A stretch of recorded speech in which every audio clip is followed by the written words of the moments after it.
Hello, my friend. Today I will tell you another long-forgotten legend.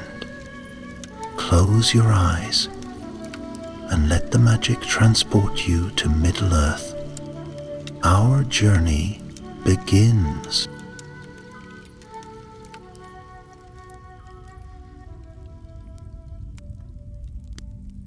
In the days before the great War of the Ring, while shadows yet gathered in secret corners of the world, there came a time of strange omens.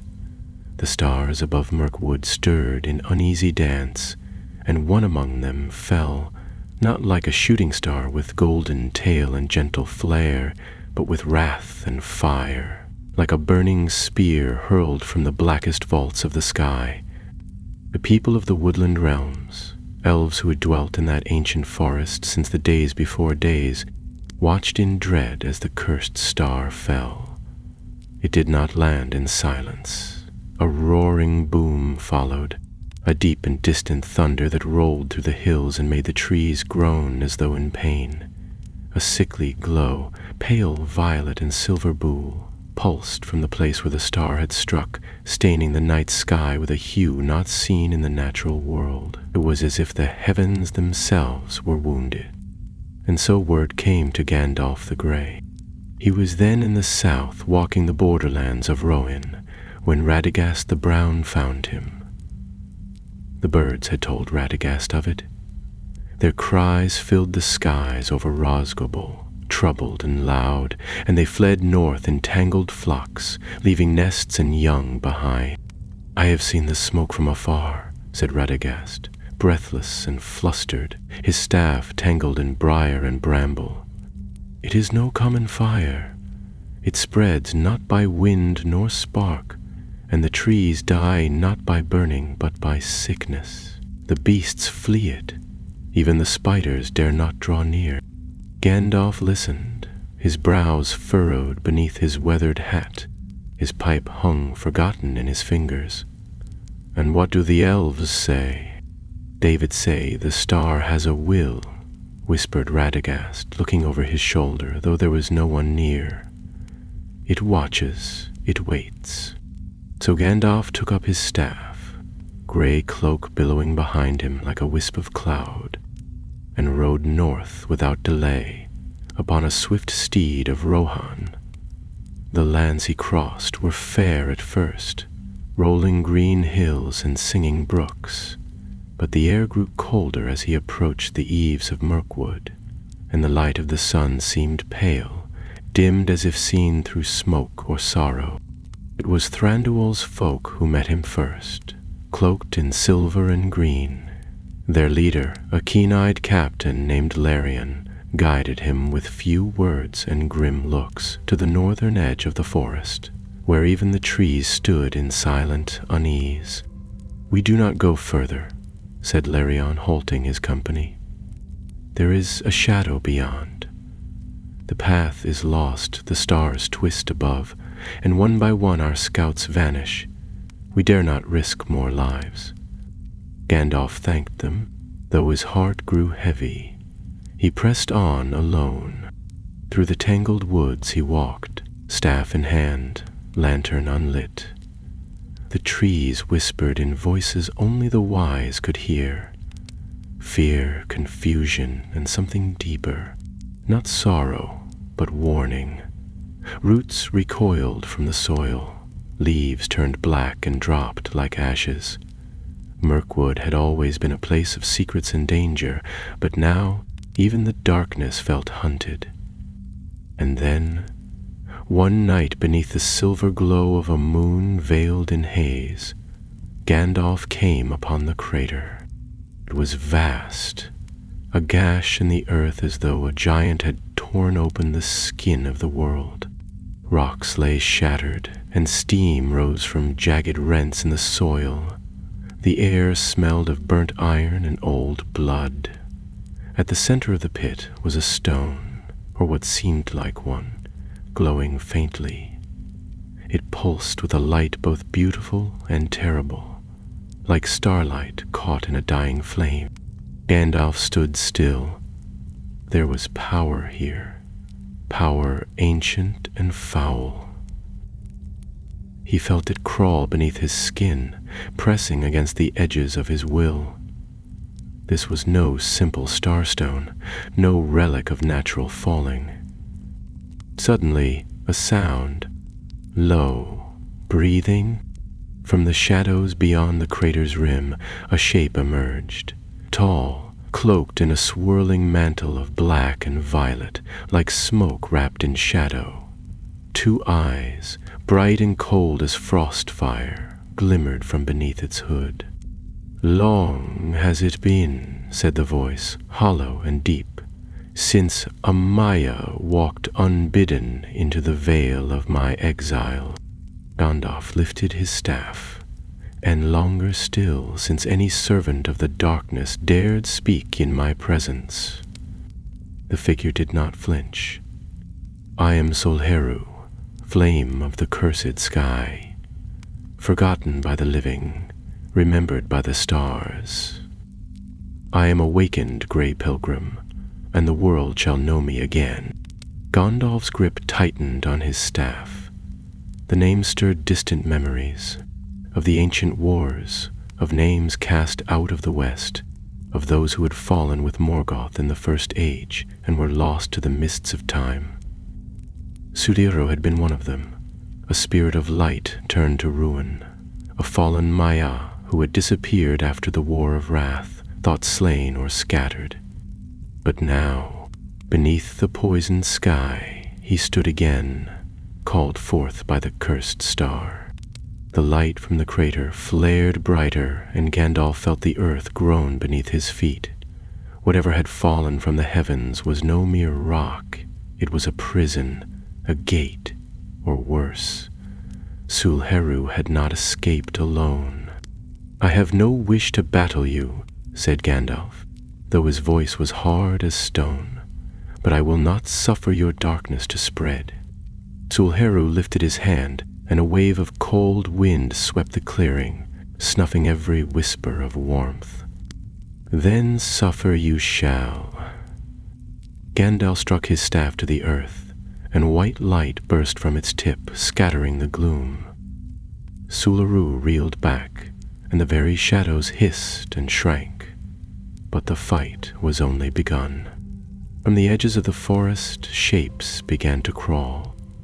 Things twisted and lean, with eyes like glass and skin like oil. Creatures long buried in tales and tombs, summoned by the cursed star's light. The dead did not sleep beneath this sky. Gandalf turned, cloak swirling, and fled into the woods, not out of fear, but of strategy. He would not face this horde in the open, not with the relic still pulsing behind him. He would draw them out, divide their strength, and learn their purpose. But even as he ran, the truth burned in his mind. The enemy was rising once more, and the stars themselves had become tools of his will. And in the darkness behind him, the cursed light burned ever brighter. The forest seemed to close behind Gandalf as he fled, the trees crowding close together, their branches gnarled like the hands of old men reaching in warning. The night was unnaturally still, broken only by the rustle of unseen things moving through the underbrush. The stars' cold light pulsed behind him, casting long, crooked shadows that seemed to twist and stretch on their own. His staff guided his steps, its tip glimmering faintly with a pale radiance that fended off the worst of the creeping dark. Yet even he could feel it pressing in, an old, heavy malice, like the air before a great storm, one that had not passed over Middle-earth for an age. To the lowest part of the city, he did not stop until he reached the crumbling ruins of an ancient watchtower, long forgotten by men and elves alike. Vines strangled its stones, and roots broke through the flagstones of the old courtyard, but it was strong still, built on high ground and half covered by the boughs of mighty oaks. He entered quickly and sealed the broken archway behind him with a whisper of power, causing the stones to shiver and knit themselves together just enough to buy him time. Panting slightly, Gandalf turned to examine the place. It was defensible, if not comfortable. A spiral stair wound upward into the night, and at its top he found what he sought, a place to see and think. From the tower's high perch, the forest stretched before him like a sea of shadows, and far to the north, the faint glow of the cursed star still burned through the mist. He could see strange flickers of movement beneath it, blights of flickering fire and curling smoke, the signs of things moving and gathering. He had seen many dark things in his long years. He had walked the dungeons of Dol Guldur and faced the Nazgul upon the high places of Middle-earth. But this was something different. This was not a servant of Sauron rising to war. This was an ancient danger, older than the Dark Lord himself, returning to a world that had nearly forgotten it. As dawn approached, gray and sluggish, Gandalf felt the weight of weariness press upon him. He had not slept since leaving Rohan. He wrapped himself in his cloak and rested in the cold, letting his thoughts drift back to the voice in the clearing. Salheru. He had known the name only from fragments, half-remembered songs in the tongue of the West, hidden in the lore of the elder days. Sul-Heru had been a Maya of the skies, a bringer of light and weather in the early shaping of the world. But he had fallen in the Great Rebellion, seduced by Morgoth's promise of power and freedom. While others had become Balrogs or fled to ruin in the east, Sul-Heru had vanished in the War of Wrath, thought destroyed in the great ruin of Beleriand. But the truth, as ever, had been stranger. He had been trapped, imprisoned in a vessel hurled into the sky, bound by the last sorceries of the Valar. Now he was free. The morning light broke weakly through the trees. It brought no warmth. The birds did not sing. Gandalf descended from the tower and took his staff once more, drawing a circle of warding around the base of the ruin. He knew it would not hold long, not against what hunted him, but it would be enough. He needed answers, and for that he would have to go deeper. He left the tower and made his way north once more, weaving between ancient trees and moss-covered stones. He moved carefully, senses alert, using all the craft and cunning of his long years. There were tracks in the soil, clawed feet, too long and thin for any beast, and trails of black slime that hissed where it touched root or leaf. Once he passed a hollow tree filled with bones, gnawed clean, and in the air there was a scent like rust and sorrow. By midday he found what he had half dreaded, an elven sword lying broken on the forest floor, its hilt marked with the sigil of Thranduil's guard. Nearby the ground had been churned by a struggle. There were no bodies, only deep drag marks into the shadows, and the faint sound of wind chimes. He pressed on, knowing time was growing short. The cursed star still pulsed on the horizon, but now he could feel a second presence beneath it, a deeper note of power stirring like the sound of drums beneath the earth. It was not Sul-Heru alone who threatened the north. Something else was awakening, something older, something bound to that fallen star. That night, as the light died in the west, he came upon a glade where the trees had been sundered. The earth was split open, and at its center stood a spire of black crystal, jagged and tall as a tower. It hummed with silent malice. Around its base, foul creatures circled, thin as shadows, with limbs like spiders' legs and faces covered in pale, eyeless masks. Gandalf watched from the edge, hidden behind a fallen log.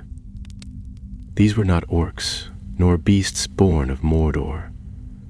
These were remnants of something far older.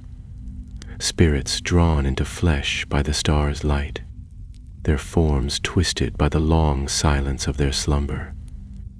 They worshipped the spire, moved about it in ritual, as if it were the heart of their dark faith. A shriek split the glade. One of the creatures convulsed and fell to the ground, writhing. Its body cracked and broke apart, and from within rose a figure of fire and smoke, a flickering shape that flared once and was gone. Gandalf's breath caught. The star was not only a prison, it was a beacon. It was summoning those who had once served Morgoth, calling them back from wherever they had been cast. He turned and left in haste, not daring to risk discovery. If these spirits continued to gather, if they spread across the north, they would become a plague no force could contain. He would have to destroy the star. But to do so, he would need strength he did not possess alone. He would have to find the old places of power, the remnants of the First Age still buried in the earth. There were secrets beneath Mirkwood that even Thranduil did not know. Ruins of the elder days, hidden vaults where the wise once wrought wonders to counter the shadow. If he could reach one of these places, perhaps he could find the means to sever the star's call. As he set off once more, the trees groaned around him. The cursed sky above glimmered with unnatural light, and the stars themselves seemed to pulse with the beat of something vast and terrible awakening. Gandalf did not falter. Though darkness grew and the forest whispered with fear, the fire in his heart burned steady. The light of the Valar still shone in him, and he would not let Middle-earth fall without a fight. Far behind him, in the clearing by the crystal spire, Sulhuru opened his eyes once more, and he smiled. For 2 days and a night Gandalf wandered the forgotten tracks of northern Mirkwood, his cloak soaked with mist and the hem ragged with thorns. Though the land was still, he sensed the stirrings of a deep unrest, as if the very roots of the forest were shifting in their ancient sleep. His path was slow, for every step carried danger. The creatures drawn to the cursed star were multiplying, their trails growing thicker and bolder. Once he caught sight of them moving between the trees, tall, crooked figures whose limbs did not bend in any mortal fashion.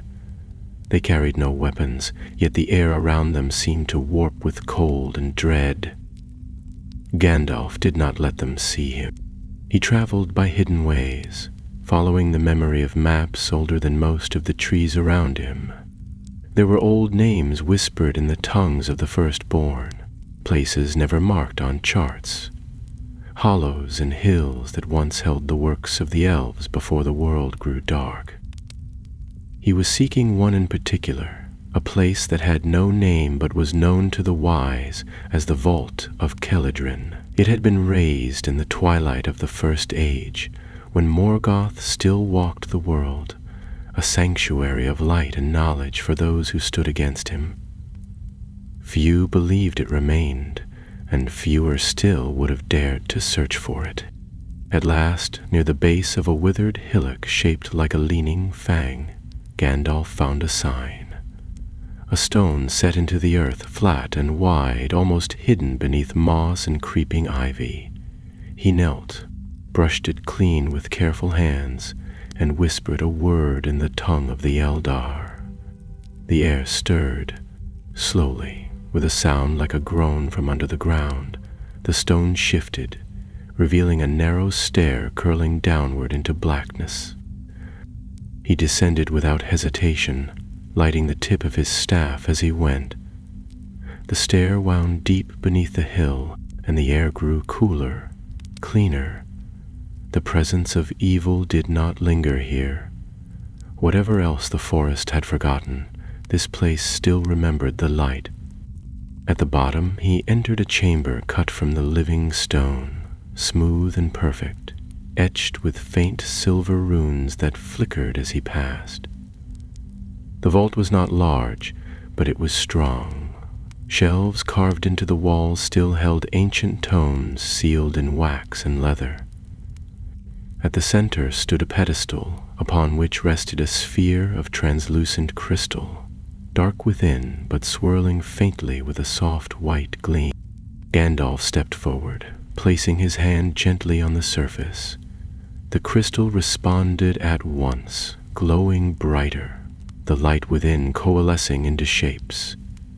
Images of the sky, stars spinning overhead, constellations broken and remade. He saw the star that had fallen, and around it a pattern, a web of power drawn from the dark beyond the world. Silmarillion had not returned by chance. The prison that had bound him had cracked only because something had pulled it down. Gandalf saw glimpses of a greater hand behind it all. Threads leading not only to Mirkwood, but to lands far to the east, to the ruins of old Angmar, and deeper still, to places even he did not know. The cursed star was the first, not the last. He closed his eyes and whispered another name, Eruana, a weapon, or perhaps a blessing, created in the days before the sun. The vault had been built to protect it. If it still remained, it might be the key to shattering the link between the star and the things it had awakened. He searched the chamber and at last found a small oblong chest beneath the pedestal. It was bound with 7 latches, and his staff opened each one with a flicker of blue light. Inside lay a rod of silver and gold, small enough to be held in one hand. It shone with a light unlike fire or star, something deeper. The instant he touched it, the vault trembled. Far above, he felt the trees shiver and heard, faintly, the distant cry of something hunting. The star had sensed him, or worse, Silmarillion had. There was no time left. He left the vault and sealed it once more, the rod tucked beneath his cloak. Night had fallen again, and the cursed glow in the sky was brighter now. From the north came the sound of drums, not of war, but of summoning. Slow, steady, like the beating of a vast heart in the dark. Something was being drawn forth. He moved swiftly, cutting eastward across narrow game trails and between dry stream beds. He would go to the gray mountains, to the high passes where the wind howled and few dared to climb. There he could cast the star's relic into the chasms that had no bottom, as deep as the world's bones. It would not be enough to bury it. It had to be undone, its spell broken, its prison shattered forever. But even as he ran, the forest began to change. Shadows thickened unnaturally, and the trees leaned in ways they had not before. Strange symbols appeared on bark and stone, scrawled in a script too old and cruel to be mortal. The very air resisted his passage, tugging at his cloak and trying to unmake his light. Once the ground beneath his feet vanished, and he barely caught himself before tumbling into a pit that had not been there moments before. And then, just as the moon crested the high branches, he heard a voice. "You run well, Olorin, but you do not run fast enough." Silmarillion stepped from the darkness not 10 paces away. He was taller now, his form clearer, clothed in robes of storm cloud and starlight. His eyes were no longer blue but silver, filled with the cold fire of the void. In one hand he held a staff of black iron, its tip shaped like a broken crown. "You should have stayed hidden with your books and your dreams," Silmarillion said, his voice neither kind nor cruel. "This world belongs to us now. The stars no longer sing your name." Gandalf stood firm, lifting his own staff, though weariness tugged at every limb. "The stars may forget, but I remember, and I will not let you walk free." Silmarillion tilted his head. "You cannot stop what has already begun." I am but the first. Others stir, drawn by the light you tried to lock away. You have lit the flame anew, wizard. It is you who calls them now." With that, the shadows surged forward. The forest itself screamed in protest as the air split with the sound of rushing wind. Gandalf braced himself, light flaring from his staff as the two powers met. Trees shattered, stones cracked, the very sky above rippled. But still he stood, and in his hand the rod of Eruana began to glow. The light from Gandalf's staff met the darkness like dawn piercing the mouth of a cave. It wasn't a grand explosion, not the kind that shattered mountains or set fire to the sky. It was quiet, brilliant, yes, and sudden, but focused, controlled. His hand held the rod of Eruana tightly, and as the radiance grew around him, it hummed with ancient power, neither cold nor warm, but heavy with intent. The light struck Suheru like a blade, wrapping him in white fire and halting his advance. The shade reeled back, hissing, his staff raised to shield himself, but the light bit deep. The trees shook around them, groaning as if alive, and the wind fled the clearing entirely. The cursed star high above pulsed in response, growing more furious with every breath. It knew. It felt the ancient weapon resisting its pull. Gandalf's feet dug into the loam, and he pushed forward, the rod glowing brighter now, its light seeping into every crevice and branch. But Suheru recovered quickly. He turned his staff to the earth, striking it once. The ground cracked in a perfect circle around him, and from beneath spilled a dozen shadowed forms. Humanoid, but eyeless and twisted, clad in scraps of dark iron and bone. They lunged at Gandalf with inhuman speed, blades raised, mouths opening in silent howls. Gandalf swung his staff wide, and a wave of light surged outward, like ripples in a pond. It struck the first of the creatures and cast it backward into a tree, where it burst apart into black smoke. But the others came on, relentless. He fought them as he had fought the goblins of the Misty Mountains and the orcs of Dol Guldur, staff flashing with light and fire. Each blow he struck drove back the tide, but it was like holding back a flood with bare hands. There were too many. He was alone. He reached into the inner well of his strength, where the fire of the Maya still burned. Words of power fell from his lips, heavy with the sound of the west, and the earth answered. Roots tore free from the soil, forming a barrier around him, and stones rose up like teeth to encircle the clearing. Suheru stepped back, watching, not interfering yet. He was testing him. As Gandalf drove his staff into the ground, the rod of Eruana flared. The light changed, no longer merely bright, but sharp, singing like a blade unsheathed. A line of pure energy shot skyward, piercing the veil of cursed stars above. For a heartbeat, the unnatural glow dimmed, and the creatures faltered, confused. It was the break he needed. Gandalf did not wait. He turned and fled into the woods again, light guiding his steps, weaving between trees, over rocks, through a narrow ravine where water once flowed. Behind him, the forest screamed. Trees fell, flames sparked, and the hiss of Suheru's voice rose into the air like the cry of a hunting hawk. But the wizard did not look back. He ran until he reached the edge of a wide river, swollen from recent rains. The current was fierce, but the far bank was near, and the ground beyond climbed sharply toward the roots of the gray mountains. He could not tarry. Holding the rod high, he whispered a quick incantation.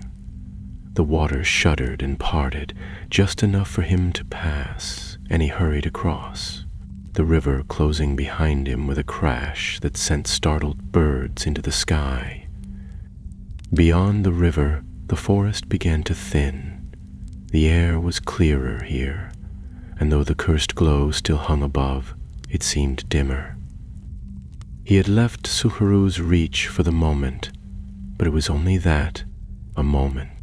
By nightfall he reached the edge of a great cliff where the land dropped away to reveal the distant lights of Dale and far beyond the darkened peak of Erebor. The lonely mountain stood silent now, guarded by dwarves who had known war and fire and survived. Part of Gandalf yearned to go to them, to warn them of what stirred beneath the cursed stars, but he knew his path would not allow it. The rod had shown him what must be done. He set up camp in the shelter of a rock wall, barely a cave, and kindled a small fire with flint and dry twigs. As the flames took shape, he removed the rod and examined it under the firelight. Its surface was smooth, but the deeper one looked, the more one could see the workings inside, threads of gold and silver intertwining, forming runes that moved as if alive. It was not a weapon in the traditional sense. It could not kill, but it could unmake. That was its true power. It could dissolve enchantments, sever bonds, and silence the voices of ancient powers if wielded rightly. It had been forged not to destroy but to cleanse. Against the cursed star and Silharu's prison of light, it was perhaps the only tool in Middle-earth capable of unraveling the web. He wrapped it again and sat in silence, the fire low. Thoughts turned to the others. Saruman, far away in Isengard, who would scoff at tales of fallen Maiar and cursed stars. Radagast, who would believe but lacked the strength to stand against such power. And the elves of Rivendell, who watched the world from afar, their hands slow to move. No, this task had fallen to him alone, and he would see it done. Sleep came late, broken by uneasy dreams.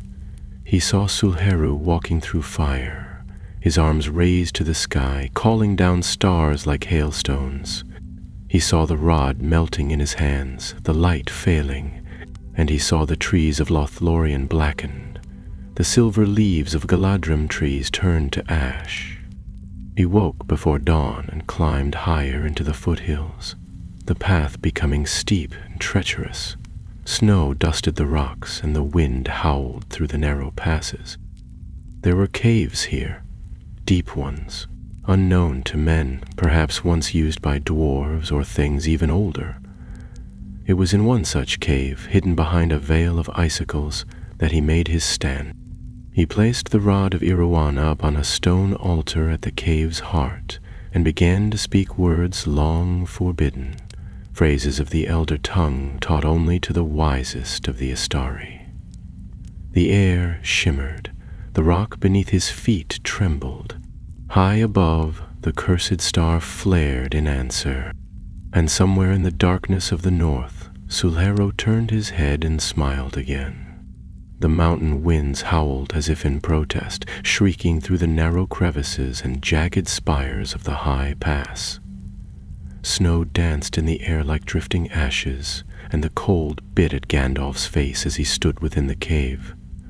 The rod of Iruana resting on a slab of age-deckened stone. Light from his staff cast long shadows on the cavern walls, revealing faded carvings. Figures of elves and stars, of trees crowned in flame, and of towers swallowed by darkness. It was a place untouched by time, carved perhaps by forgotten hands in a distant age when the mountains had been young. But the silence here was thick, oppressive, as though the stone itself were listening. He had chosen this place with care. Deep beneath the earth, the foundations of the world still held memory, echoes of the music that shaped it, of harmony and power untainted by evil. If there was anywhere left in Middle-earth where the rod could do its work unbroken, it was here, where light and shadow warred in stillness. Yet even here, the cursed star's presence pressed on the air like the pressure of a coming storm, invisible yet impossible to ignore. Gandalf stepped back from the altar and drew his staff close. He closed his eyes, murmuring words that few living beings could understand. syllables born before the moon rose, passed down from the west. His voice was calm, steady, but the spell was complex, like weaving a tapestry with invisible thread. The rod of Aruana responded slowly. It glimmered faintly, its light diffused like dawn beneath water, and then brightened as the ancient incantation sank into it, awakening its memory. There was a sound, a low, distant chime, as though a bell had rung in a forgotten hall far beneath the ground. Gandalf paused. The sound had not come from him. Outside the cave, the wind shifted. A shape moved beyond the icicles veiling the entrance, casting a faint shadow against the snow.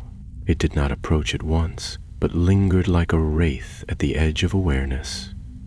Gandalf reached for his staff, though his other hand remained near the rod.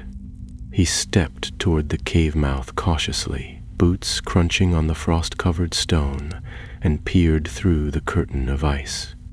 A pale figure stood beneath the gray sky, its form wrapped in a cloak of tattered blue and silver that fluttered despite the still air. Its face was obscured, though it wore no hood. It did not move, nor speak, but Gandalf felt its gaze like a cold hand on his heart. "Who comes?" he called, his voice firm but not loud. "There is no warmth or welcome here. State your purpose." The figure tilted its head slowly, almost curiously, and then stepped forward. The icicles quivered as the temperature dropped. Snow beneath its feet did not crunch. It seemed not to disturb the world at all. And then it spoke, though its mouth did not move. "I am the herald of the deep star," it said, the voice echoing within Gandalf's mind rather than his ears. "The one who was cast out has returned. The heavens open. The prison breaks. The first flame has been lit." Gandalf's staff glowed brighter in answer, and the rod of Aruana behind him shimmered as if in warning. "Go back to the void that spawned you," Gandalf replied. "You speak of prophecies that shall not be fulfilled. The light remembers. The west endures." The herald took another step, and now Gandalf could see its face. It was not a man, nor elf, nor orc. It bore no features at all, merely a blank plane of white, as if the face had been carved from bone and left unfinished. Only the eyes, two black voids, stared back with a hunger that could not be named. "You stand alone," the herald whispered. "You cannot stop what is already written. The stars fall, the flame walks. Your light shall be unmade." With that, the figure raised a slender arm, and a wave of force surged toward the cave like a winter gale. Gandalf raised his staff and brought it down with a cry, calling up a shield of light. The wind broke against it, splintering into flecks of shadow that hissed and vanished. The rock beneath his feet shuddered, but the barrier held. "You will not enter here," Gandalf growled. "Not while I yet draw breath." The herald made no sound, but the void of its eyes deepened, and then, slowly, it stepped back and turned away, vanishing into the mist. The snow fell heavier now, and the light of the cursed star brightened above the mountain. Gandalf remained still for a moment, his heart pounding. That creature was not one of Suheru's making. It was something else, something summoned by the breaking of the star's prison, drawn not by the world but by the hole left in its fabric. If the rod's awakening could be felt by such things, then the time for secrecy was gone. He must finish the work, and swiftly. He returned to the altar and with steady hands raised the rod. Its light had grown steadier now, no longer flickering like a candle. As he held it aloft, the cave's walls seemed to respond. The old carvings shimmered, Symbols bloomed into sight, where before there had been only bare stone. They twisted and turned, forming a ring of light around the chamber. He spoke again. This time the unmaking spell, a binding older than Morgoth's dominion, crafted by the Valar themselves to seal rifts in the world. The rod pulsed. The air grew thick, pressing in on him, as if the space itself resisted the breaking of the star's call. But Gandalf pressed on, each word heavier than the last, drawn from a language that stung the tongue and set the heart alight. The cave shook violently.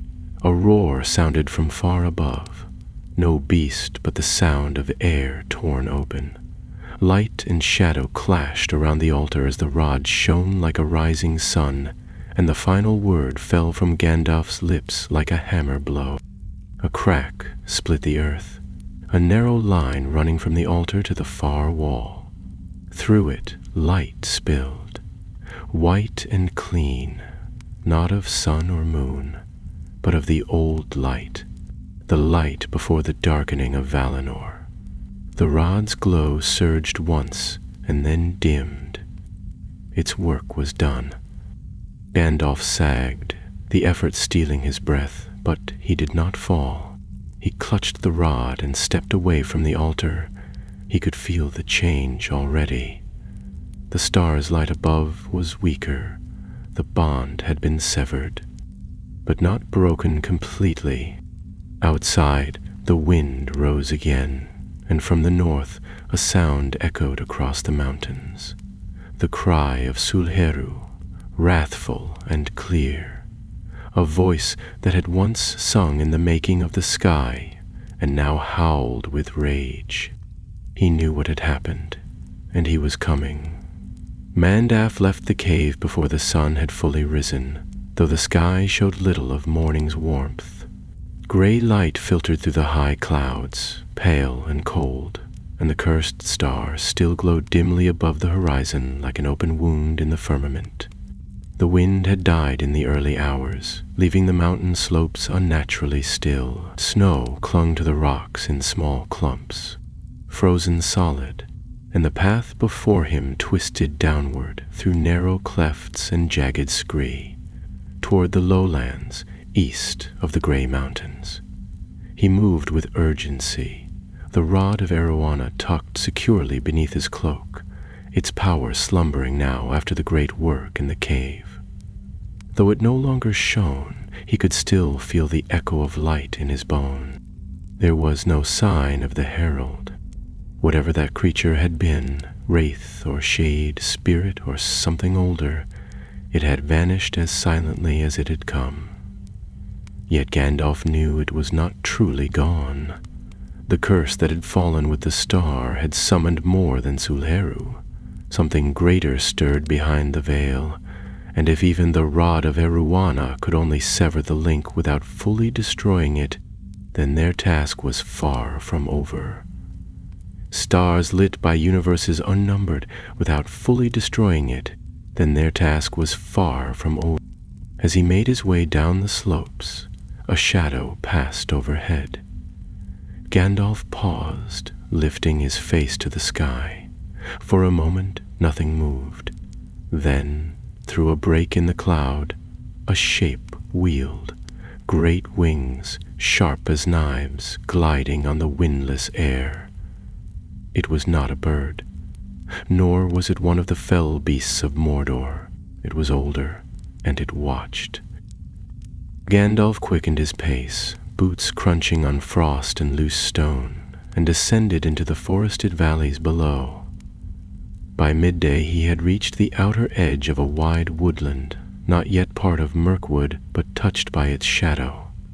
The trees here grew sparse and bent, many stripped of bark and blackened at the roots. Strange fungi clung to their trunks, and patches of the ground steamed faintly, as though scorched long ago. The air stank of metal and rot. He passed broken stones carved with unreadable sigils, and found the remains of what might once have been a village. Charred beams, collapsed walls, and bones buried in shallow snow. The The presence of the star's corruption was strong here. Whatever had happened, it had happened recently. Perhaps a week before, no more. Gandalf moved carefully, keeping his light hidden. Though his staff still bore power, he would not risk calling attention unless forced. The wind had picked up again, soft but steady, and with it came a whispering sound, just at the edge of hearing. It was not voices, not in the way men or elves spoke, but something older, like leaves rustling over stone or distant water running uphill. He turned from the ruin and entered the deeper woods beyond, seeking shelter in a hollow ringed by ancient oaks, and there he stopped to rest. While seated on a moss-covered stone, he took from beneath his cloak a small pouch of dried mirrivore and a flask of cold water. The elves of Rivendell had given them to him years ago, and though the taste had faded, the strength it gave remained. As he drank, his thoughts turned to the past. He remembered the other Maya who had come into the world alongside him, each cloaked in flesh, charged with guiding and protecting the free peoples against the shadow. Saruman the White had once been the greatest of them, wise and noble, but even wisdom could rot when it clung too tightly to pride. Radagast had wandered from the path, drawn to beasts and birds. Alatar and Palando had gone east, their fates unknown. Of them all, only he remained near the heart of the world's trouble. And now he faced not only the shadow of Sauron, but the return of a spirit cast down long before the Second Age had even begun. The task ahead was more than he could bear alone.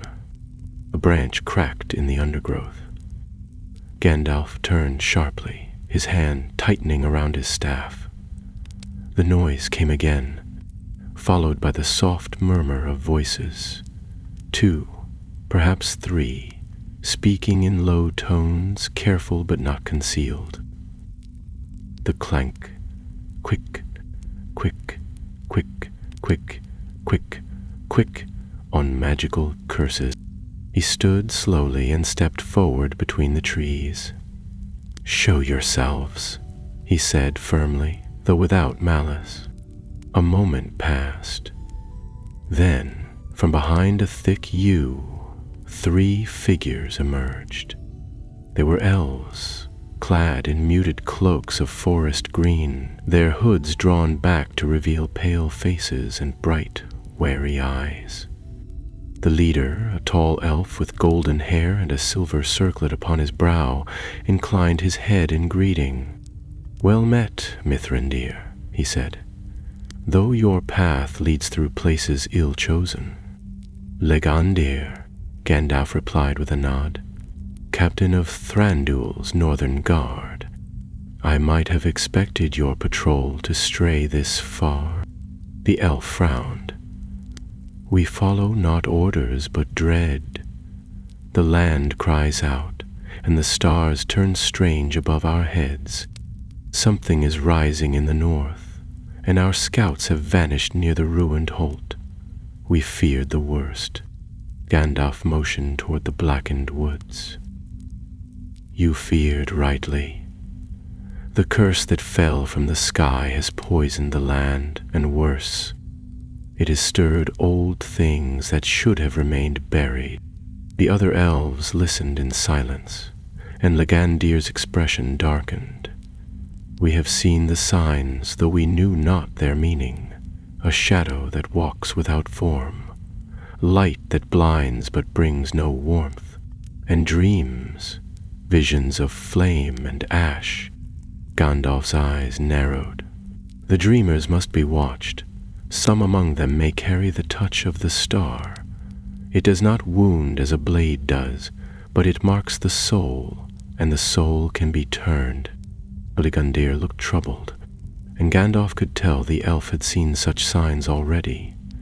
He turned back toward the glade and gestured to the trees. "There is still a chance," Gandalf said, "but we must act quickly. I have severed part of the curse's hold, but Soheru has not fallen. He gathers strength in the ruins beneath the star's light. We must reach him before the others awaken. Legander stepped forward. I would not ask you to. You need not. Before nightfall, the company had made their way through the forest's outer edge and crossed into the deeper wilds. The land grew darker, quieter, the ground soft beneath their feet. The air had grown thicker now, and above the canopy the cursed star burned brighter than before, as though enraged. As they pressed on, the elves moved silently, their eyes keen and bows ready, but Gandalf walked at the front, his staff a beacon against the gloom. And far away, beyond the broken hills and dead rivers, deep beneath the earth, a voice was rising from silence. Silhiru had felt the rift. He knew the light had begun to burn again, and he would not allow it to shine for long. The deeper they journeyed into the blackened wilds, the more the forest ceased to resemble anything of Mirkwood. Though they trod the northern edges of Mirkwood, this part of the forest had changed. It had not simply darkened. It had become twisted. The trees here grew unnaturally tall and thin, their trunks as pale as bone and their leaves a dull silver green that whispered even without wind. Some stood unnervingly still, while others swayed ever so slightly, as if leaning toward those who passed beneath them. Gandalf led the way with staff in hand, the elves gliding silently behind, their keen eyes flicking between the trees. Legandir said little as they moved, but his bow remained half raised and ready. More than once he paused to listen, his brow furrowed, and though he made no sound, Gandalf knew he heard the same subtle things, the rustle of branches that did not belong to the wind, the faint clicking of limbs far off, the occasional note of something breathing, where there ought to have been no breath. The cursed star's influence grew heavier the closer they came to its heart. The air had a weight to it now, pressing in around them, and the shadows seemed not to follow, but to reach. By nightfall, they reached a ridge of broken stone that overlooked a vast hollow, thick with mist and crisscrossed by ancient, half-collapsed ruins. Wide black stones jutted from the ground like teeth, and a strange light hovered in the air above the far side of the glade. It pulsed faintly, silver one moment, then violet, then dark red, as though the sky itself bled through its cracks. There, Gandalf said quietly, pointing with the tip of his staff. The place the star fell, the prison, was broken in that very spot. Legander stepped beside him, scanning the hollow. And he waits there? Will not be idle, Gandalf replied. The severing of the bond from the north has slowed his strength, but he is no longer bound. Silhiru is drawing what remains of the star's power into himself, and if he succeeds, he will be more than a spirit with a broken name. He will be a power reborn. The elf captain gave a grim nod. Then we should strike swiftly, before the star feeds him further. Not yet, said Gandalf. Look. They watched as something moved through the mist below. Tall, gaunt figures, their limbs unnaturally long, and their movements slow and careful, like men walking underwater. They passed silently between the stones, forming a wide circle around the glowing heart of the crater. One by one they stopped and turned inward, facing the light, arms raised. They are not merely guards, Gandalf murmured. They are vessels, his cult. They offer him their will. The very air in the glade seemed to hum, pulsing faintly in rhythm with the cursed star. Gandalf turned from the ridge, motioning for the elves to retreat behind a half-fallen archway. There, beneath the shelter of stone and ivy, they crouched. I must go into the center alone, he said, lowering his voice. If I bring the rod into that circle, I may yet finish what I began in the cave, but I cannot be protected. Sulhiro will come for me the moment he feels it. Your task will be to hold back whatever rises while I sever the star's tether once and for all." Lagandir frowned. "Then you mean to destroy the heart of the star itself?" "If it can be unmade," said Gandalf, "yes. The rod of Eruana was forged for such a work. But it must be brought into the core of the corruption, into the place where his spirit dwells." The elves exchanged quick, silent looks. They did not hesitate or protest. Lagandir placed a hand over his heart and bowed slightly. "We will see it done." Just before they moved, Gandalf removed a small crystal vial from his cloak. It held a faint white light, the kind that shimmered like starlight caught in water. He handed it to Lagandir. "If I fall," he said quietly, "bring this to Lady Galadriel. She will know what must be done. But only if I fall." The Gondir took it with reverent care and said no more.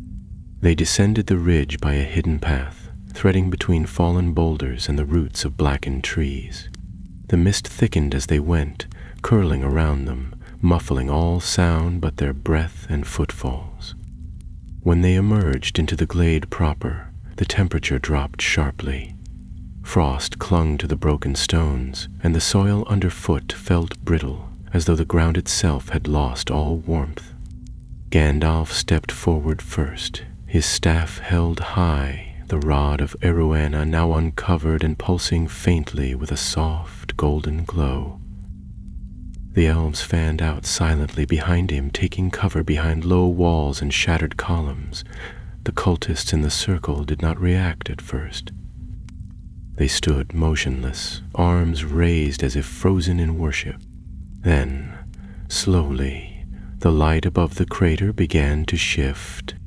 It spiraled downward, coiling like a serpent of flame and cloud. Within it, a shape began to form. Tall, wrapped in light and storm, a face half seen through veils of flickering fire. The form of a man, but only in outline. Its features moved and shimmered like heat on stone, and its eyes were empty sockets filled with starlight. Sulhiro had awakened. "You come again, gray fool," his voice thundered, no longer hollow but terrible and vast, echoing across the stone like thunder in a cavern. "You bring your little rod, your borrowed light, your broken tongues. Do you think the world will turn aside for you once more?" Gandalf stepped into the circle. The rod flared, and the light of the crater recoiled slightly, shrinking inward. The cultists convulsed where they stood. Some collapsed, smoke rising from their limbs. The circle began to break. "You do not belong here," Gandalf said, his voice low and steady. "This world cast you out, and it will not suffer your return." "You cast me out," Sulhiro roared. "You and your kind, who called yourselves wise, who cloaked yourselves in robes and words and let the stars burn without tending. I was their fire once, now I shall be their master." He raised both hands, and the light surged toward Gandalf like a storm of knives. The wizard thrust the rod forward, its light exploding outward in a perfect ring that shattered the incoming wave. Fire met fire, light met light, and the glade shook. From the trees, shadow things leapt, and the elves rose to meet them. A battle had begun. The glade erupted into chaos. Black shapes burst from the mists like wolves let loose, their bodies thin and angular, with limbs that bent the wrong way and hands shaped into crooked claws. They did not howl or cry out. They struck in silence, their presence like a sudden hole in the world. The elves were swift to meet them, Arrows hissed through the air, blades flashed in the gloom, and the ring of steel on bone echoed across the stone hollow. Lagandir was already moving, his sword a silver blur in the dimness. He leapt atop a moss-covered slab and brought his blade down upon the neck of one creature as it sprang toward another elf. The thing collapsed without a sound, its body breaking apart into smoke and cinders. Another lunged from behind, but Lagandir spun and drove his blade through its chest, where its heart might have been. It shuddered, then vanished, like mist burned away by morning. All the while, at the center of the crater, Gandalf stood, within the widening circle of scorched earth, his staff in one hand, the rod of Eruana in the other. Around him the stones glowed with a fierce white light, cracking and groaning beneath the pressure of the spell he was weaving. He did not move, but spoke steadily under his breath, words older than the hills, each syllable weighing like an anvil. The air around him bent with heat and light, and his shadow danced, as though cast by a flame unseen. Tulharu hovered above, suspended in the heart of the cursed light. His form shifted between fire and storm, one moment a man of terrible grace, the next a blazing wound in the air. His face could not be seen clearly, but his eyes, those cold stars, never left Gandalf. "You are nothing but a remnant," the Maya said, his voice rolling like thunder against the cliffs. "A spark in the ashes of a broken fire. Do you think you can bind me with relics and half-spoken names? You are not beyond the old laws," Gandalf replied, his voice steady. "You were cast down by the same power that gives me strength now. You do not belong to this age, Sulharu, and you never will." The air exploded between them. A column of violet fire fell from the sky, crashing upon the glade like a hammer, but Gandalf raised the rod of Eruana, and the light that burst from it was pure and cold, untouched by fire. The blast broke apart in mid-air, scattering like snow against glass, and the energy rippled outward, tearing through the lines of Solharu's cultists. The remaining ones screamed, at last giving voice to their agony, and crumpled to the earth, their bodies unraveling like parchment set alight. From the trees a new creature emerged, taller than the others, and clad in black robes that shimmered like oil. It carried a long, curved staff topped with a jagged stone that flickered with inner flame. It was not made, this one. It had been shaped. Its eyes were narrow slits, and its face, though humanoid, bore no emotion. It strode into the fight without hesitation, swinging its staff in wide, deliberate arcs. Wherever it passed, elves faltered. One arrow struck it directly in the chest, but it did not slow. It turned toward Lagandir. Gandalf saw it. He raised his staff to summon a warning, but he could not break the spell's rhythm. To stop now would be to lose everything.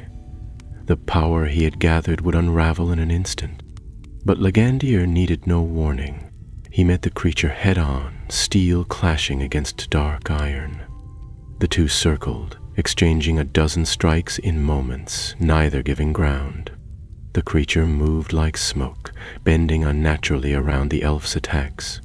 But Lagandir was no child of war.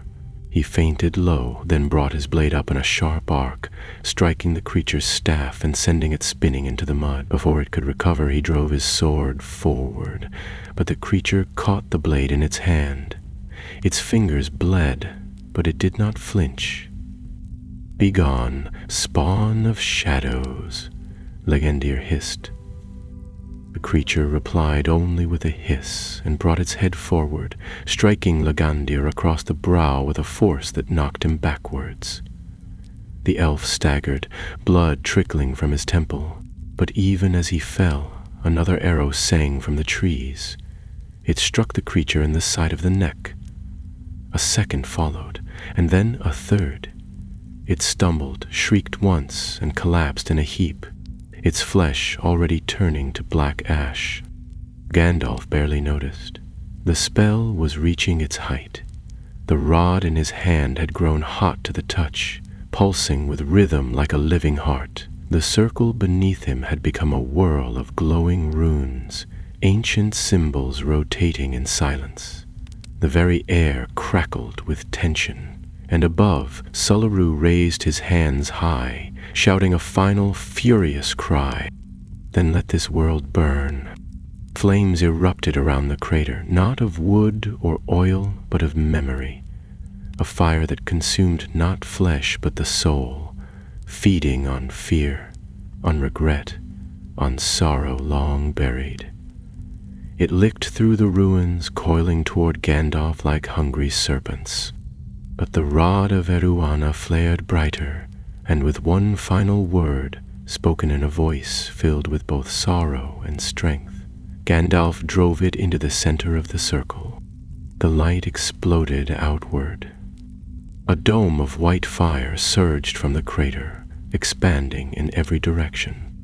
It passed through stone and air and shadow alike, and when it touched the flames of Solheru's wrath, they vanished, torn from existence like smoke scattered by wind.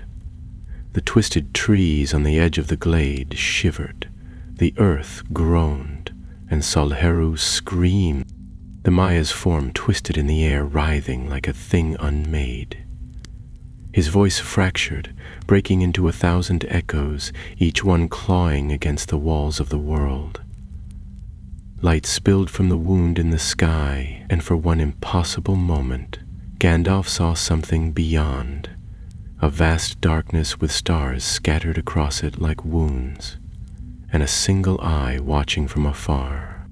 Then it was gone. Solheru's form tore apart in a final blaze, vanishing in a burst of pale flame. The cursed star above flickered once, twice, and then went dark. Silence fell.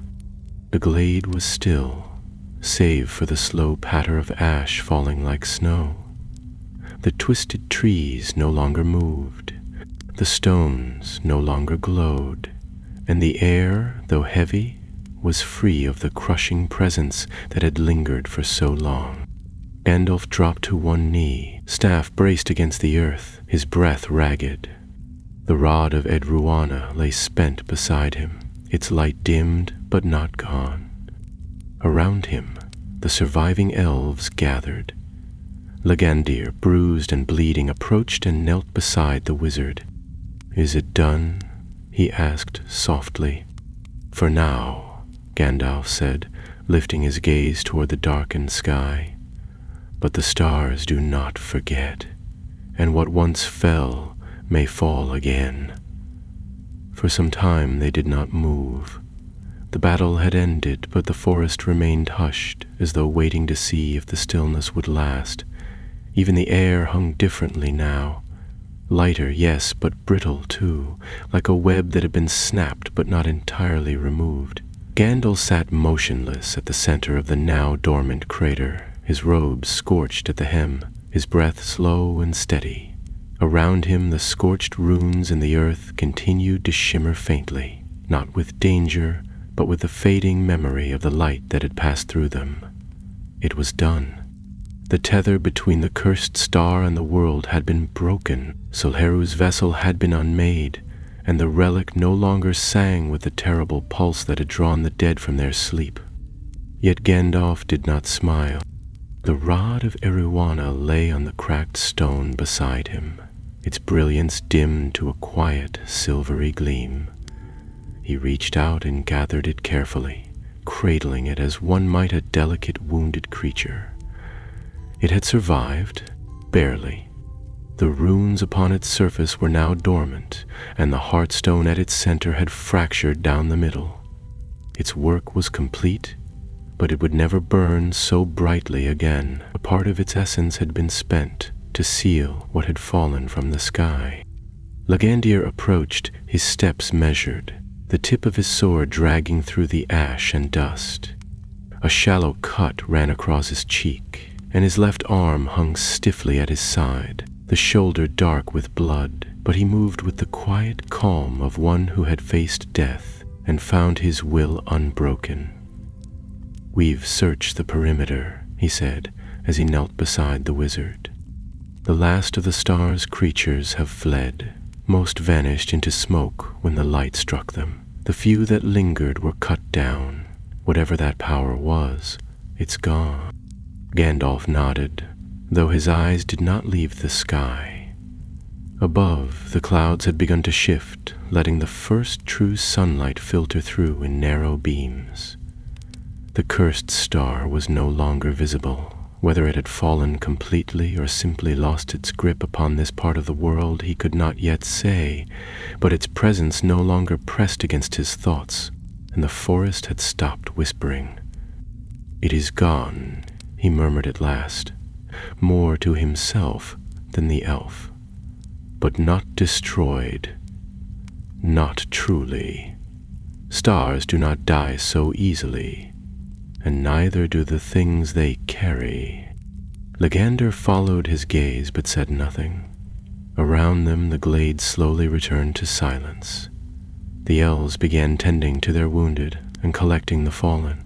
3 had been lost, 2 to the shadow creatures in the mist, 1 to the robed figure that had bled dark fire. Their bodies were being wrapped in cloaks of green and silver, each with a small leaf laid over the heart, as was the custom of Thranduil's folk. Gandalf rose, leaning heavily on his staff. The spell had taken more from him than he had expected. His legs trembled slightly beneath him, and his chest ached with each breath. He had poured much of his own power into the unmaking, and it would not return quickly. Still, he was not spent entirely. A spark remained, and the world still needed it. "We must leave this place," he said, looking toward the blackened trees. "Though the light is past, this ground will not be safe for some time. The star's poison lingers in the roots and stones, and there may be others still drawn to its remnants." Gagandir gestured to 2 of his scouts, who moved at once to prepare the company for departure. The elf captain then turned back to Gandalf. "Where will you go?" Gandalf glanced at the rod once more, then tucked it carefully into the folds of his cloak. "To the south for a time. There are things that must be spoken in Rivendell and Lorien to those who will understand what has passed here. This was not the end of it, Legendir. Sul-Haru may be gone, but the tear he left behind is not yet mended. I must consult with Galadriel. She may know what else stirs beyond the edge of our sight." "And what of the relic?" Legandir asked. "Can it be hidden again?" "No," said Gandalf, his voice low. "Not hidden. It must be watched, guarded. The rod was not the only tool once forged to confront the darkness. There may yet be others lost or buried, forgotten by time. And if one has awakened, the rest may follow." They left the glade before sunset, moving swiftly and in silence, following old game paths through the hills. The ash that had once filled the air now settled in quiet drifts, like the last remnants of a long firestorm. Birds had not yet returned, nor did any beast stir in the underbrush, but the oppressive silence had lifted. The sky, though clouded, no longer pulsed with strange color. With every step they took away from the crater, Gandalf felt the weight of the cursed star fade a little more, like a dream thinning in the morning. They made camp that night on a sheltered slope overlooking the edge of the forest. The elves lit no fires and spoke little, but Gandalf could see the change in their eyes. Where before there had been dread and uncertainty, there was now purpose. They had witnessed a power older than kingdoms, older even than memory, and yet they had endured. Few tales would be told of this battle, and none sung in great halls, but they would remember. As the stars appeared above, real stars, shining cold and clear, Gandalf sat apart from the others and stared upward. The rod rested across his knees, cool and silent. His thoughts wandered beyond the sky, to the place where Solcheru had come from, to the vast reaches where other stars still burned in silence, hidden from the eyes of men. Not all of them were kind. A rustle of leaves behind him stirred him from his thoughts. Legandere approached once more, holding a small bundle wrapped in green cloth. "For you," he said, offering it. "Miruvaran travel food, enough to see you to the southern road." Gandalf accepted it with a small smile. "I thank you, Legandir. Your people stood bravely this day. The world will be the better for it." The elf bowed his head. "We only followed your light." Gandalf chuckled softly. "Then let us hope I never lead you into worse." He rose, wincing slightly, and together they stood in silence for a time, watching the stars wheel overhead. Far below, in the ruins of the glade, the last embers of cursed light faded into the stone. When morning came, Gandalf departed alone, his gray cloak vanishing between the trees as he turned his face southward. The rod of Eruana remained hidden within his cloak, and the memory of fire and falling stars burned quietly in his heart. But the sky was clear now, and the world had not yet fallen, and that, for the time being, was enough. The road south was long and laced with danger, though it passed through lands where trees still stood tall and the streams sang freely. Gandalf walked without haste now, for the urgency of battle had passed, but not the shadow of its meaning. The rod of Eruana, wrapped tightly in his cloak, no longer glowed, but it weighed heavily at his side, not from its mass, but from what it had done and what it now represented. Each step away from the blackened glade was a step deeper into thought, and his mind turned over all he had seen. The cursed star, Salheru's return, the glimpse beyond the veil of the sky. There were questions too large for a single voice to ask, and answers that no map or book could hold. The trees of Mirkwood thinned as the days passed, and the forest floor grew gentler, less twisted by the remnants of the dark. He traveled by old hunters' paths known only to a few, avoiding the beaten roads and the larger company of men. No word must spread too soon, not before he had spoken to those who could understand the weight of what had occurred. There were still those in the world who remembered the stars of old and the names of the fallen, and among them was Galadriel. On the third day, near the eaves of the forest, Gandalf came upon a small encampment of woodmen. They were wary folk, proud and quiet, who lived between the shadow of the trees and the foothills of the misty mountains. Smoke from their fires curled into the air in thin gray strands, and their homes were built low and sturdy, half of them set into the earth like burrows. The scent of pine and cooked barley filled the air. When they saw him approach, they raised no weapons, only watchful eyes. One of them, an older man with a long beard and fur-lined cloak, stepped forward with a cautious nod. "You've walked far, stranger," he said, "and not from the west by the look of your boots." "I've walked far indeed," Gandalf replied, smiling through his beard. "But I am no threat, only a traveler on his way to Lothlorien. Might I rest here for the night?" The old man studied him for a long moment, then stepped aside and gestured toward the central fire. "Aye, you may, but sleep light, Grey Wanderer. The woods have not yet forgotten the fire that came from the sky." They gave him bread and broth, which he accepted with quiet thanks, and as the sun dipped behind the trees, the woodmen gathered to hear what news he would share. Gandalf told them only fragments of a light that had fallen in the north, of danger now past, and of vigilance still needed. They did not press him for more, nor did they ask questions that could not be answered. They listened, nodded, and returned to their home. These were not people of courts or towers. They did not seek power or prophecy, but they knew the feel of earth beneath their feet. And when danger passed near, they knew how to stand or flee. He was glad of their steadiness. That night, Gandalf sat by the fire alone, his cloak drawn tightly around him. The stars above were clear, but the sky still seemed subtly changed, as though the paths they followed had bent ever so slightly since the night the cursed star fell. He did not believe it was his imagination. The heavens had been touched, and even a small wound in that vast canvas could shift the tides of fate. The next morning, he left before dawn, leaving behind only a bundle of kindling in thanks. He crossed the river Celebrant by a shallow ford, its waters cold and swift, and from there made his way across the grassy plains that stretched toward the foothills of the Misty Mountains. By dusk he had reached the outer paths that led to the Golden Wood.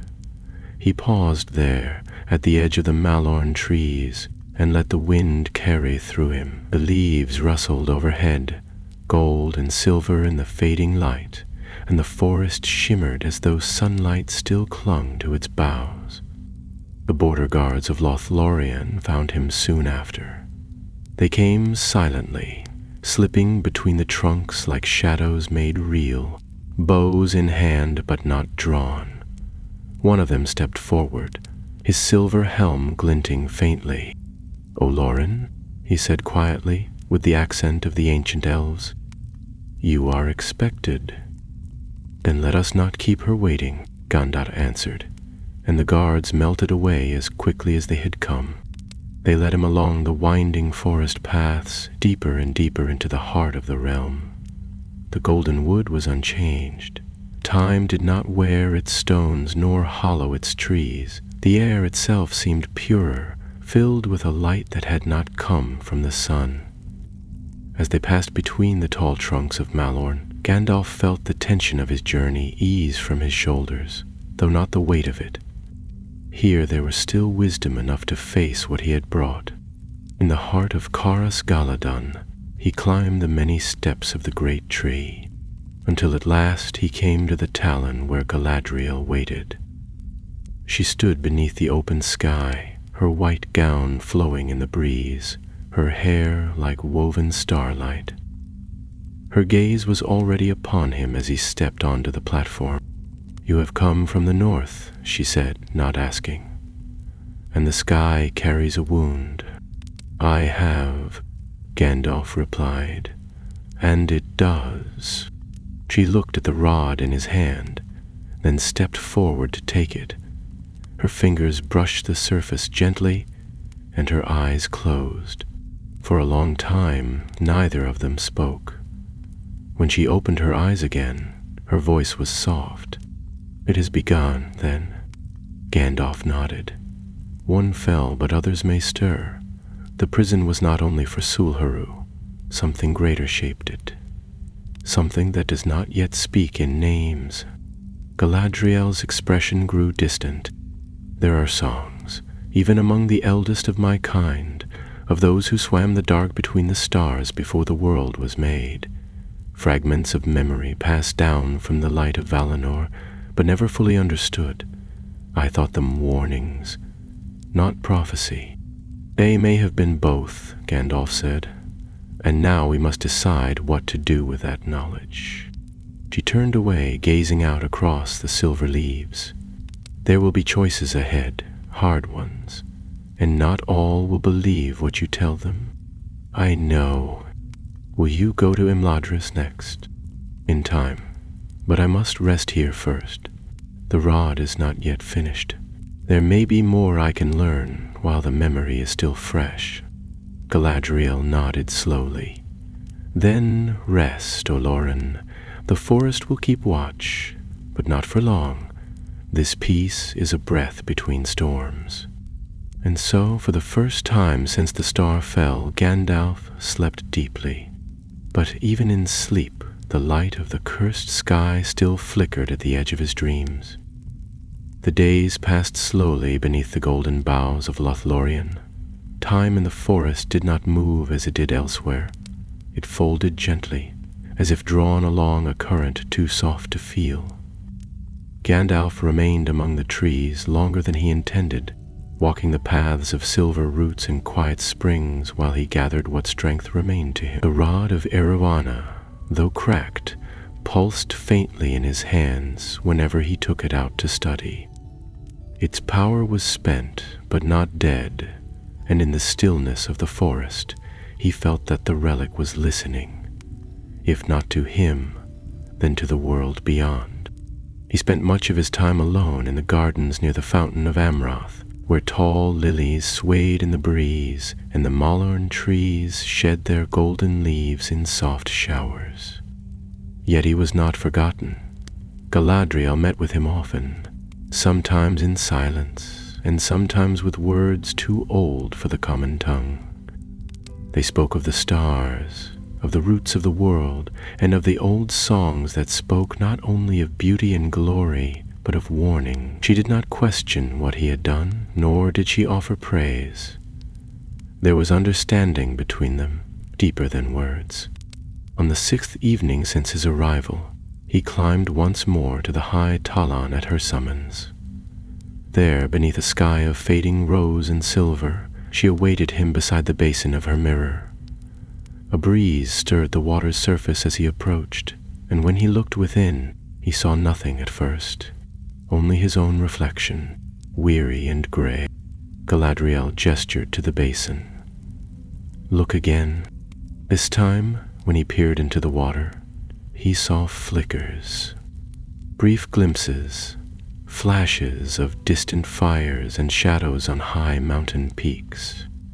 He saw a wide plain beneath a storm-racked sky, where black towers rose from the earth like broken teeth. He saw stars falling, not in beauty, but as though hurled, and he saw eyes, bright, inhuman, gazing from beyond the edges of the world. Gandalf stepped back from the mirror, his face grave. "It is not finished," she said softly. "No," he answered. "It is only the beginning." "The rod," she went on, her hand brushing the edge of the basin, "was not the only key. What you severed was one thread in a greater design. The star that fell was marked by hands far older than Sulheru. Whatever force shaped it, it knew our world. It aimed not simply to awaken one of Morgoth's exiles. It sought to test the veil between." Gandalf nodded. "And it found the veil thin." "I saw it, Galadriel. When the power broke and the sky split, I glimpsed beyond it. Something watched." Galadriel did not answer at once. She moved slowly toward the edge of the Talon and looked out over the forest, her gaze far beyond the trees. There are names that were never written. In the deeps of time, before Arda was shaped, there were things that moved in the dark, things that never bowed to Ilúvatar nor took part in the song. The Eldar do not speak of them. Even Morgoth feared what dwelt beyond the stars. She turned to him. "But now that breach has opened, if only for a moment, and it will not close easily." Gandalf drew the rod from his cloak and laid it gently on the edge of the mirror. Its runes glowed faintly, flickering in rhythm with the light of the stars above. "Then we must prepare. There are few left who remember the first darkness, fewer still who can stand against it. You will not stand alone," she said. "The time will come to call the wise again, but before that, there is something more you must do." He looked at her, brows drawn. "What?" She reached into her robe and withdrew a small bundle wrapped in white silk. With careful fingers, she unwrapped it to reveal a shard of crystal, smooth and clear, but thrumming with hidden light. Gandalf stared at it, recognizing the work of the ancient Noldor. "This came to us from Lindon," she said, "sent by Cerdon, who found it buried in the foundation of an old tower swept away by the sea. It is a shard of a seeing stone, one broken long ago, but there is memory in it still, memory and warning. It is drawn to the rod you bear." He took it from her hands and held it close to the rod. At once the crystal flared with pale fire, and a soft vibration ran through both, a resonance, like two strings plucked on the same harp. "There are more of them," Gandalf murmured. "Yes," Galadriel replied. "The stones are awakening. Some are lost, some scattered, but they are stirring in response to what has returned. They remember the world before its shaping. They may show you what we cannot see." "I must find them," he said at last, "before the enemy does." She stepped back and folded her hands. "There is a path to the east, hidden, forgotten. It was once used by those who crossed into ruin, seeking to escape the fall of the western kingdoms. The memory of the stars is stronger there. The wise have not walked that road in many ages. But it is where you must go." He looked toward the horizon, where the trees fell away and the distant plains stretched into the unseen. Then, "That is where I shall go." "You will not be welcome in the East," she warned. "They have their own stories, and not all end kindly." "I know," Gandalf replied. "But the light must go where the shadow falls deepest. That is the task I chose when I came into this world." Galadriel smiled, a faint glimmer in her eyes. "Then go with our blessing, and may the stars guard your path." As dawn broke the next morning, Gandalf left the Golden Wood. He walked alone, his staff in one hand and the rod bound in the other, the shard of crystal wrapped and tucked safely away. He did not take the roads of men, but followed the secret ways, the deer paths and the dry riverbeds that snaked between the roots of the land. The wind carried the smell of rain, and far in the east dark clouds gathered over lands long abandoned by the west. He had not yet seen the full shape of the threat that stirred beyond the stars, but he had taken the first step into the unknown. And behind him, the forest whispered its last farewell.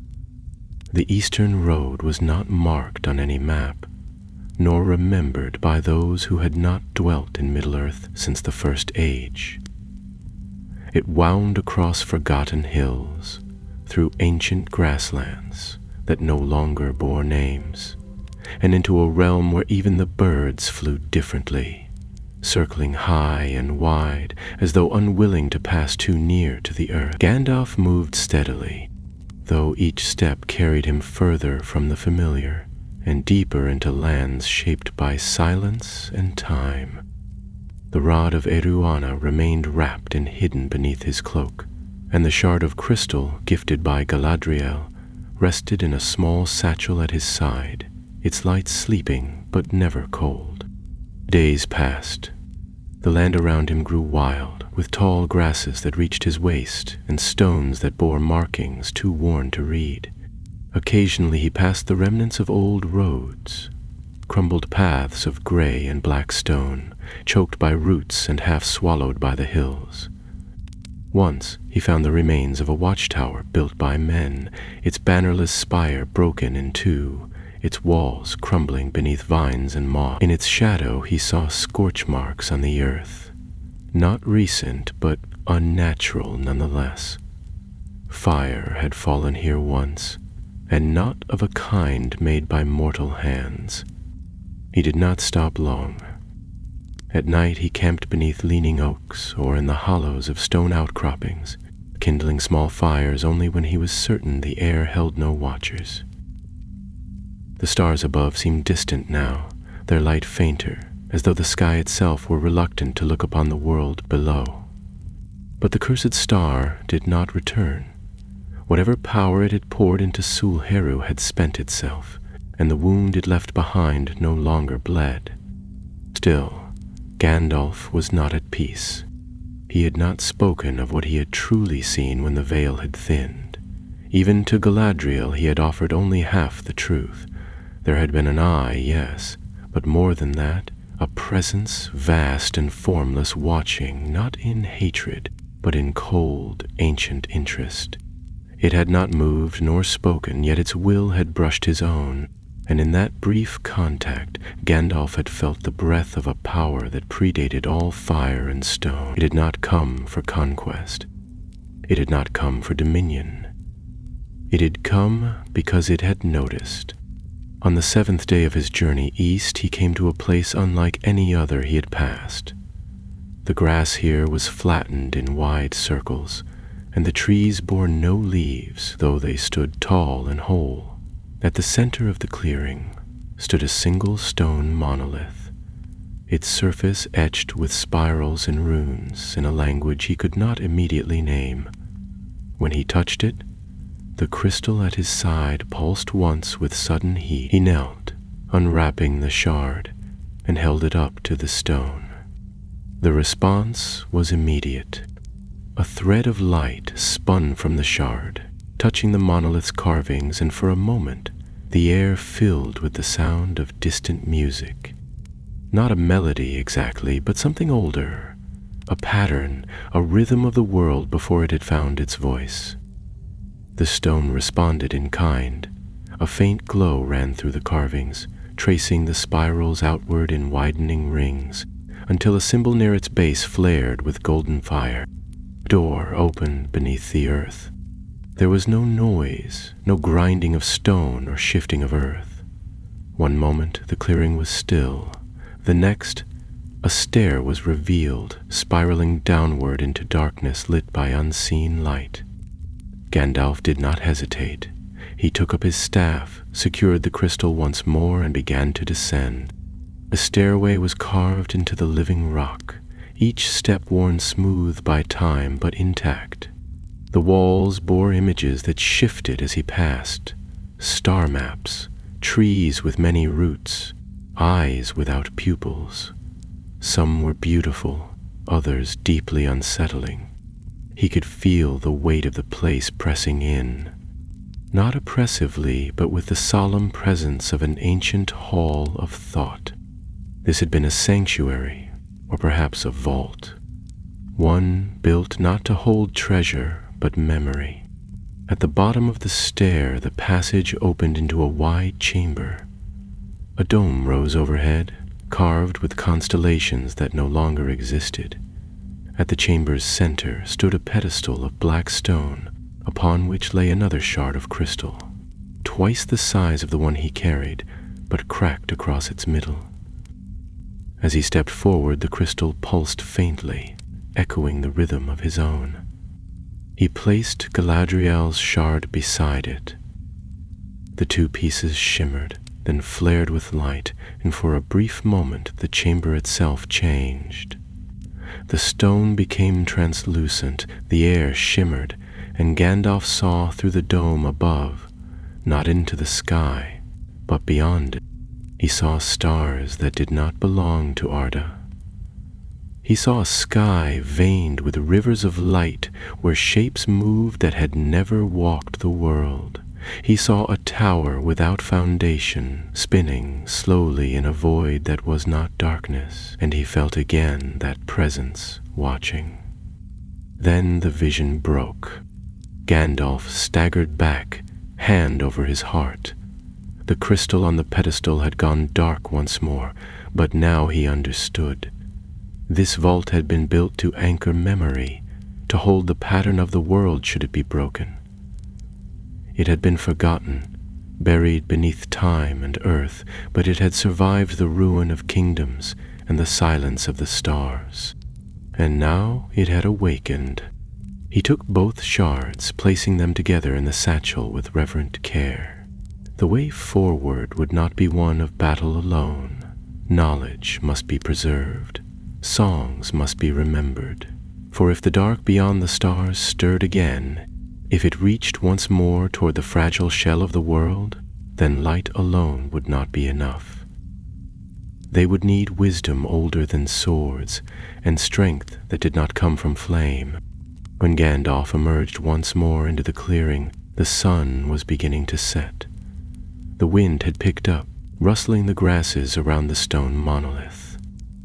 He stood there for a long while, looking eastward, toward the shadowed lands that stretched beyond the horizon. The next step lay there, in the lands of ruin, where old powers lingered and stories had turned to ash. But behind him, he now carried more than a weapon. He carried a memory, and the beginning of something far greater than he yet understood. He turned his face to the wind, pulled his cloak tight, and began to walk again, the grass parting gently before his feet. The light of the cursed stars was gone for now, but the world had stirred, and the fire had only just begun.